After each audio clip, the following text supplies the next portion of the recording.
Life is for learning and learning for life. Learning the difference between wrong and right. Learning to live with the lows and the highs. Yeah, life is for learning and learning for life.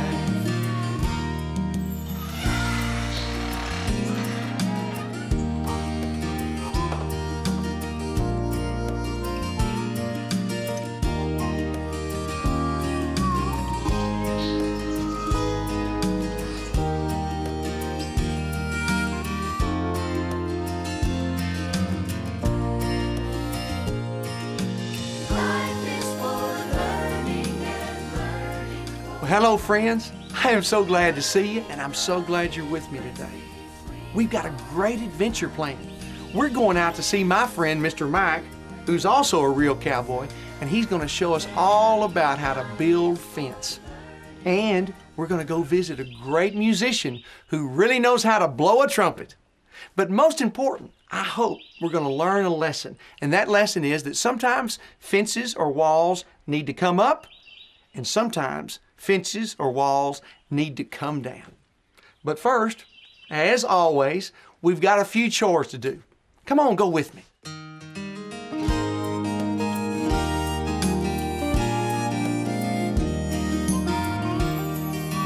Life is for learning and learning for life. Well, as y'all know, one of the most important chores is getting old Biscuit ready for our adventure. I like to brush him off, make sure he's clean. A clean horse is a happy horse. Isn't that right, Biscuit? He's such a good friend.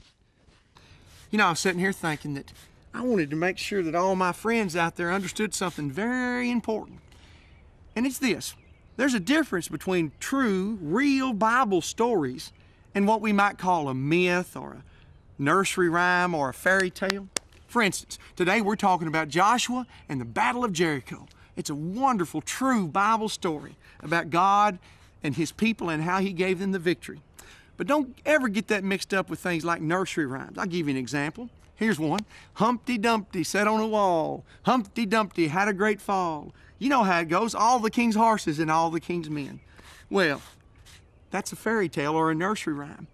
But when we're talking about Bible stories, we're talking about true stories that really happened. And they really talk and show the power of God. I'm ready for our adventure today.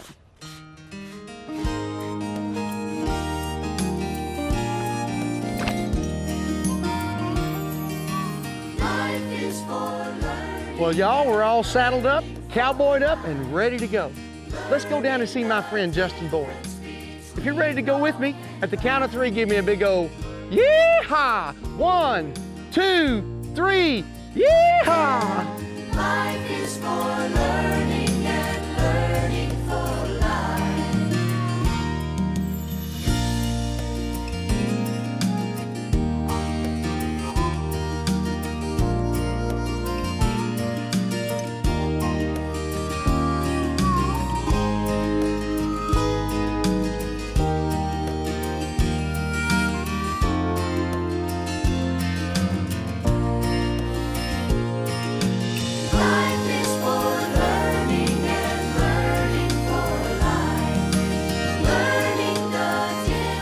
Miss Jeannie, hello. Hey, how you doing? I'm doing so good. Thank you for having us today. It's a pleasure to have you here. It's our pleasure. I wish you'd say hi to my friends on the frontier.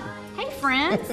Well, here we are at David Lipscomb Campus School in the band hall. Wow, what a wonderful place. And look at all the instruments. And, you know, it's my understanding, Miss Jeannie, that you teach band or music to kids even starting as young as 11 years old. Yes, that's what we do. Well, one of the things we do on Cowboy Dan's Frontier, Miss Jeannie, is we always honor moms and dads, and we always honor teachers. So thank you for what you do. It's a lot of fun. Well, it takes a lot of patience, I imagine. It does. Well, now tell me, you're teaching kids to play? Give me an example. How many instruments? Well, they come in and they try out the flute, the clarinet, the saxophone. I think there's trumpet, trombone, and also the percussion or drums. They try those. And I guess you wear earplugs. Sometimes, not usually. Oh, I'm kidding. I know it takes a lot of patience. I also realize that it takes a lot of hard work and dedication on their part if they want to learn to play a musical instrument. Yes. But what a fine go. Yes. Well, I'm really excited too to come today because I heard that you've got a fella who can really blow the trumpet. I do. I'd love for you to meet him. Can we do that? That'd be great. Well, show us the way. Okay, let's go.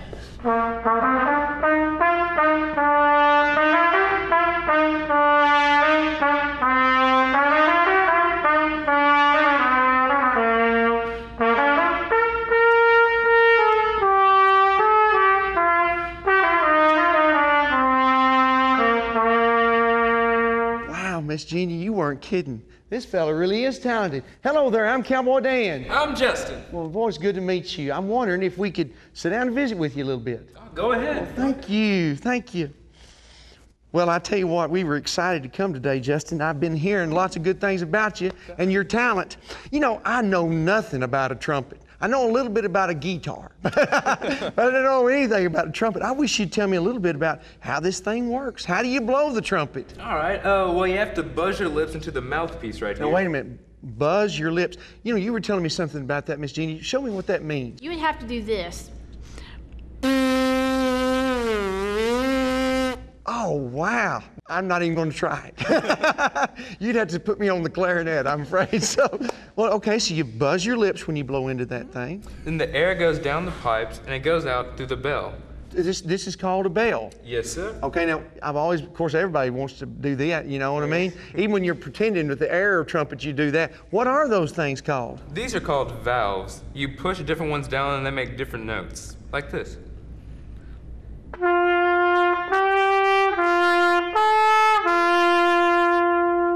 Wow. And I guess you really got to make the air come up from the diaphragm is what they'd say, and so you don't run out of air. Well, that is wonderful. Well, play us a little bit more as we're just sitting here listening to it, would you? All right, let me see.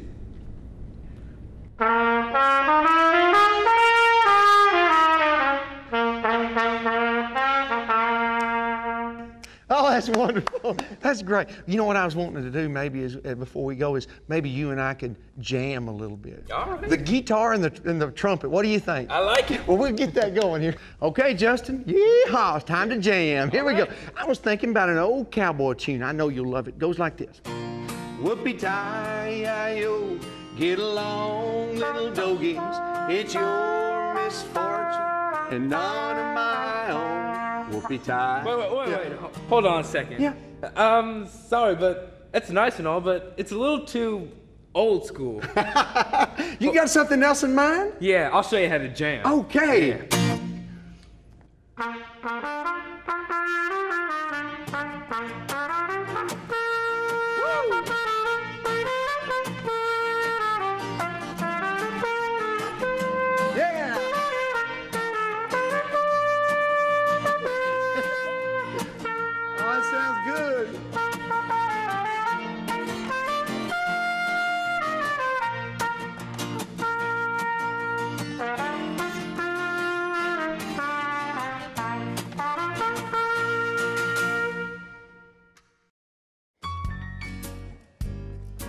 Well, hey friends, I'm sitting here looking at my email, and you're not going to believe this. I got an email from somebody in Ethiopia. Now, the last time I checked my map, that's in Africa. Goodness gracious. This is from Emmanuel, and he says, "Hi, Cowboy Dan. My name's Emmanuel from Ethiopia. I am 6 years old. I've been watching your program every Saturday. I like your advice and teaching. May God bless you richly." Emmanuel from Ethiopia. Wow, Emmanuel. Oh, it does my heart good to know that you're able to watch my show from way across over there in Africa. I want you to know that it doesn't matter how far you are, you're close to me, always. Thank you for watching, and thank you for writing. And friends, you can always write me at cowboydan.com.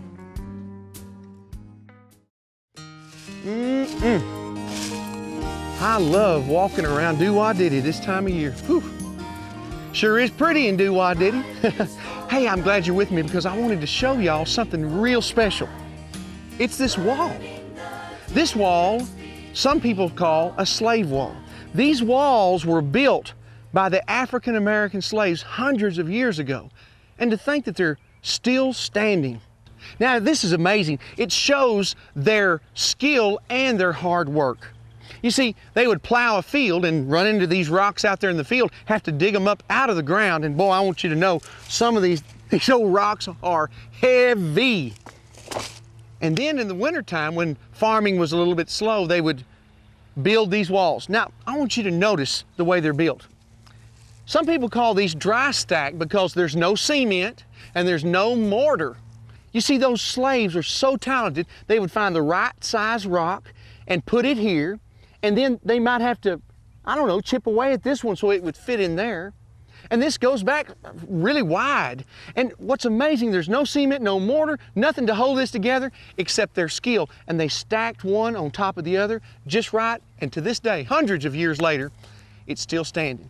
And I wanted to show you that for a couple of reasons. Number one is it's an amazing thing they did, but also to show that in our history, we have a little bit of a sad time because we enslaved people and they did this kind of work.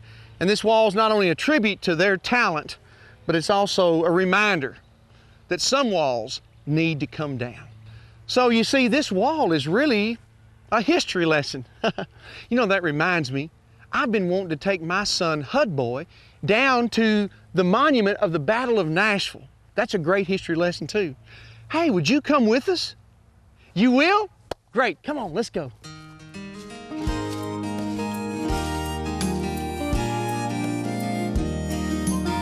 Well, buddy, here we are, man. It's a beautiful day. Beautiful day. Wow, look at that big old tree. Goodness gracious. Hey, you know what? I'm gonna wrap my arms around this tree. See if I can do it. Ready? Look at this.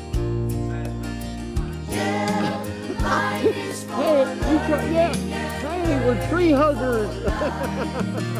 That's a big old tree, isn't it? Well, come on, let's go down here. Be careful, man.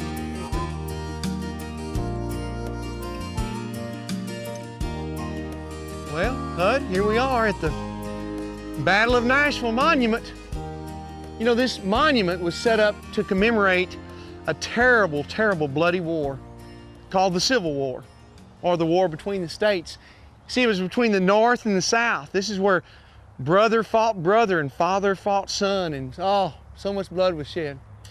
But this was also the very first monument erected to both the North and the South. You see, one horse is the North and one horse is the South. And this young boy is trying to hold them together, and there's a wall between them. And we've been talking today about walls. You see, Hud, what this is saying is that your generation is going to have to hold the country together in what? What does it say above that? Unity. In unity. In unity of spirit. And then look up. What's above up there, Hud? An angel. An angel. You know what? That means that an angel's looking down on this, and really the truth is that only God can knock down some walls, and only God can bring us all together in unity. Boy, this is beautiful. Well, come around here. I want to tell you a story. Okay. Yeah, Hud boy, thanks for coming down here because I wanted to tell you a little bit more about the Civil War, but also to tell you another history story. Boy, that Civil War was a black and bloody war. So many men died, so much blood was shed, and they died and paid that ultimate price for something they really believed in. And it was about tearing down a wall, tearing down the walls of racism. And our country went through a horrible time, but it's better off now because the walls of racism have come down in so many ways. We've got to still keep working on it.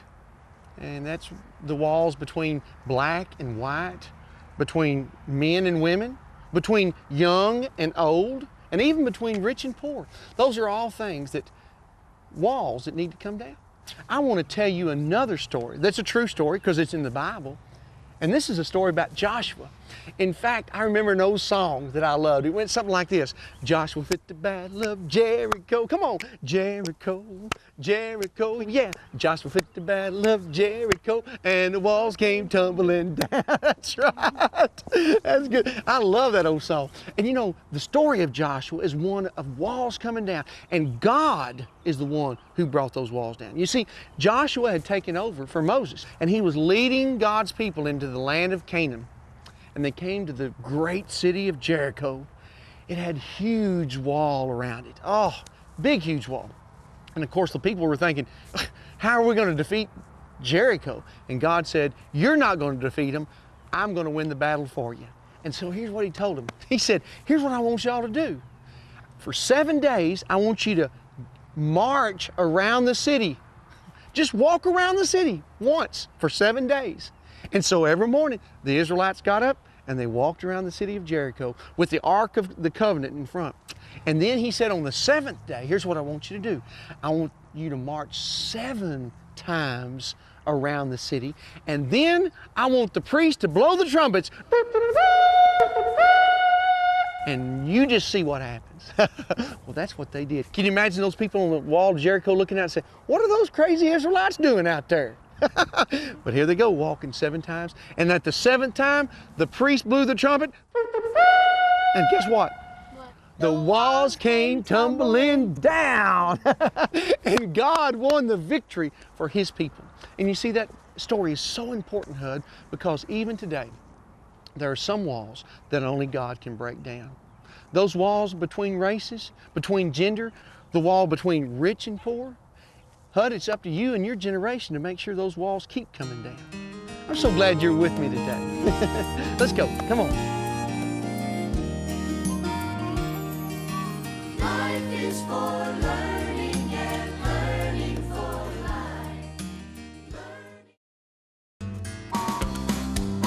life. Word of the day. I think Biscuit has the word of the day. He does. The word of the day is jam. Now, if you live in the city and traffic gets a little congested, you might say you're in a traffic jam. If you hear a great musician, you might say, wow, she can really jam. And of course, jam is something sweet that you spread on, what's that, Biscuit? On toast. The word of the day is jam. Well, there's Mr. Mike. Well, hey, Cowboy Dan, how are you? I'm fine, great to see you. Good to see you. Looks like you got some big help here with you today. Oh, yes, sir, this is Will. Well, hello, Will. I'm Cowboy Dan. Good Good to see you, buddy. Hey, I wish you all would say hi to my friends on the frontier. Hi, friends. Well, friends, I wanted to bring you here today to show you a little bit about fencing, but also for us to understand a great lesson. Some walls need to come up and some walls have to come down. Now, this fence is something that has to stay up. And Mr. Mike here, that's his job, part of it, to keep these cattle in. He's got to keep good fences. You know, there's an old saying that goes something like this: good fences make good neighbors. Would you say that's true? Yes, sir. You want to keep your cattle in and your neighbors out. There you go. Well, listen, I see that you're busy. Tell me a little bit about what you're doing here. Oh, we're tighten some barbed wire up today. Well, now, what do you got in this hand right here? Well, that's a hammer. Well, that's just an old claw hammer, isn't it? Yes, sir. Good. That's good for hammering or whatever you need to do. And what's in this hand here? A steeple. Oh, now looky here, y'all. This would be spelled like staples, but here on Do-Wah-Diddy, we say steeples. Now, this is a steeple, and it goes into the wood post here, I reckon. Show us what you're doing there with that steeple. Oh, you just try to drive that steeple in without mashing your finger. Yeah, boy. Oh, And then that yeah. steeple, it holds your wire tight. I'm looking at that thing, and it looks like that steeple kind of widened out as you nailed it in. Is that true? Yes, sir. When it goes in the post, it'll spread out, and that's what holds the steeple in there. And keeps your wire tight. Good tight wire makes a good tight fence. Oh, that's great. Now, I noticed another tool here, and I'm telling you what, I've seen this all kinds of times. We used to call these fencing pliers. Yes, sir. Is that what you'd call them too? That's what we call them. Well, this looks like it has all kind of uses. Why don't you tell us a little bit about those fencing pliers? Well, you got the cutters that cut the wire on each side. Yeah. These, they'll either pull a steeple out, or you can grab them kind of like little pinchers. Then you got the point, you can drive it in behind the steeple like that, and then you can pull it out in case you got to move it or pull the steeple out and put a new one in. Wow. And then you got jaws right here you can run the wire through, and makes it like a fence stretcher. You can wrap it around. That way, if you're on a old biscuit riding along, Yeah. you can carry 2 tools and you can patch whatever kind of fence you need. That is a handy tool. Yes, now, sir. I noticed you got some different kind of wire here. Now this would be called what I call barbed wire. Yes, sir. Now we say bob wire, but I Yes, think sir. it's It depends actually, on where you're from as to how it's pronounced. I think it's actually called barbed wire, but we call it bob wire. Now, why don't you give us an example of how this looks like? This old piece right here, this pot might use a little repair. Yes, what do you sir. think? We'll cut this off a little bit. Okay. Now you can cut show that to There you go. There's the barbed wire right there. You can see the points here. And then when those cattle rub up against that, they get away quick, don't they? Yes, sir. They won't lean on it because it'll kind of poke them a little bit. Pokes them a there. little bit. Don't Okay. hurt them, just poke them. Then Yeah. you take them point and them clips, and you just wrap it right around there. Oh, goodness. There you go. Not only is that a handy tool, you're good with your hands, Mr. Mike. I tell you Yes, what. sir.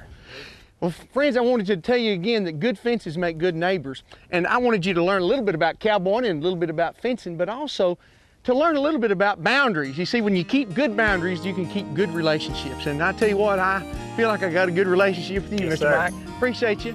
Friends, I'd like for us all at the count of 3 to give a big yeehaw. Y'all ready? Okay, here we go. 1, 2, 3, yeehaw!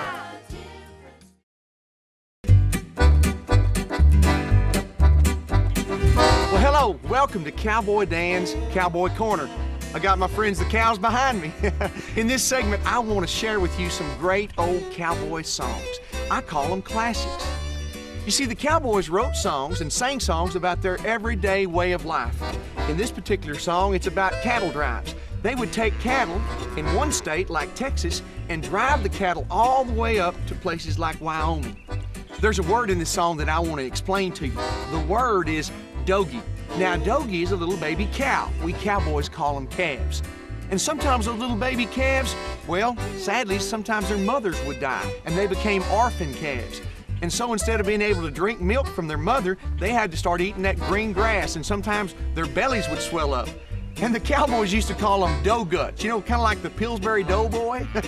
Well, dough guts turned into dogies. And so this song is called Whoopie-Tie-Ya-Yo, Get Along Little Dogies. Goes like this. As I was out walking one morning for the pleasure, I spied a cowpuncher a-riding along. His hat was throwed back and his spurs, they were a-jingling. And as he approached, he was singing this song. Whoopie-tie-ya-yo, get along, little dogies. It's your misfortune and none of my own. Whoopie-tie-ya-yo, get along, little dogies. You know that Wyoming will be your new home. Now in this song, this next verse, you'll hear the everyday working life of a cowboy on the cattle drive. Well, early in the springtime, we round up the cattle. We mark them and we brand them and we bob off their tails. We round up the horses and load up the chuck wagon. Then we throw them little dogies right out on the trail. Whoopie-tie-ya-yo, get along, little dogies. It's your misfortune and none of my own. Whoopie-tie-ya-yo, get along, little dogies. You know that Wyoming will be your new home. Hey friends, now that you've heard the chorus a couple of times, why don't you sing it with me? Will you do that? If you're ready to sing this chorus, give me a big old yeehaw! Okay, here we go. Yeah, whoopie-tie-ya-yo, get along, little dogies. It's your misfortune and none of my own. Whoopie-tie-ya-yo, get along, little dogies. You know that Wyoming will be your new home. Everybody say, yeehaw!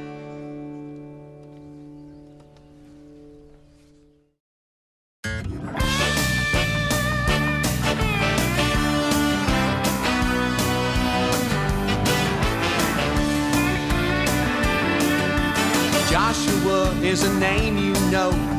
He fought the battle of Jericho. God told him, I'm in control. So don't you worry, boy. You don't have to raise a hand. Well, just raise your voice Make 7 rounds around the town, then make a joyful noise. And Joshua told the people, we're gonna blow the trumpets and shout, shout, shout. Yeah, blow the trumpets, then cry out. Yeah, blow the trumpets and shout, shout, shout. So they all made a wonderful sound, and the walls came tumbling down.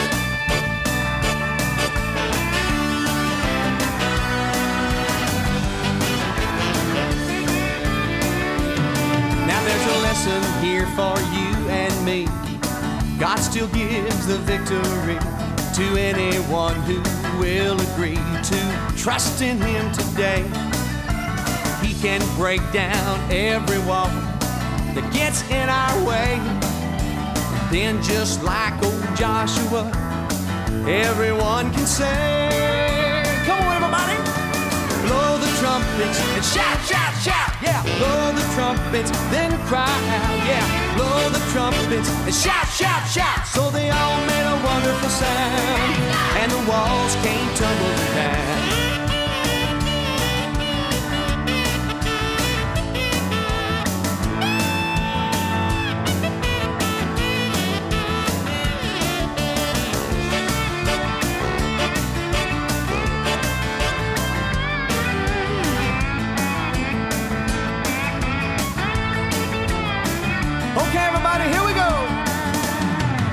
Trumpets and shout, shout, shout. Yeah, blow the trumpets, then cry out. Yeah, blow the trumpets and shout, shout, shout. So they all made a wonderful sound, and the walls came tumbling down. Yeah, they all made a wonderful sound, and the walls came tumbling down.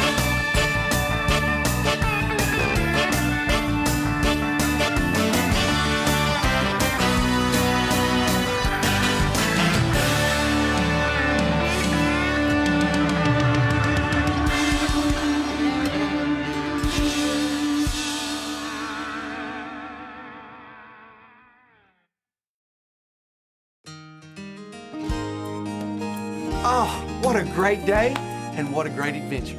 Did you have fun? Oh, good. I had a great time with you. Thanks for going with me. It was so fun to see Mr. Mike and let him show us how to build a real fence. And to understand that when you're going to put up a fence, you got to put it up right. And wasn't Justin Boyd something else? Woof! He can really play those instruments. And I hope you learned the most important lesson. Sometimes walls or fences need to be built. And sometimes these walls or fences need to come down.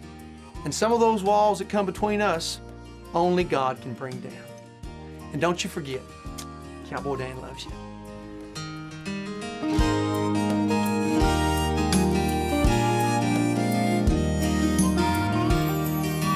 Life is for learning and learning for life.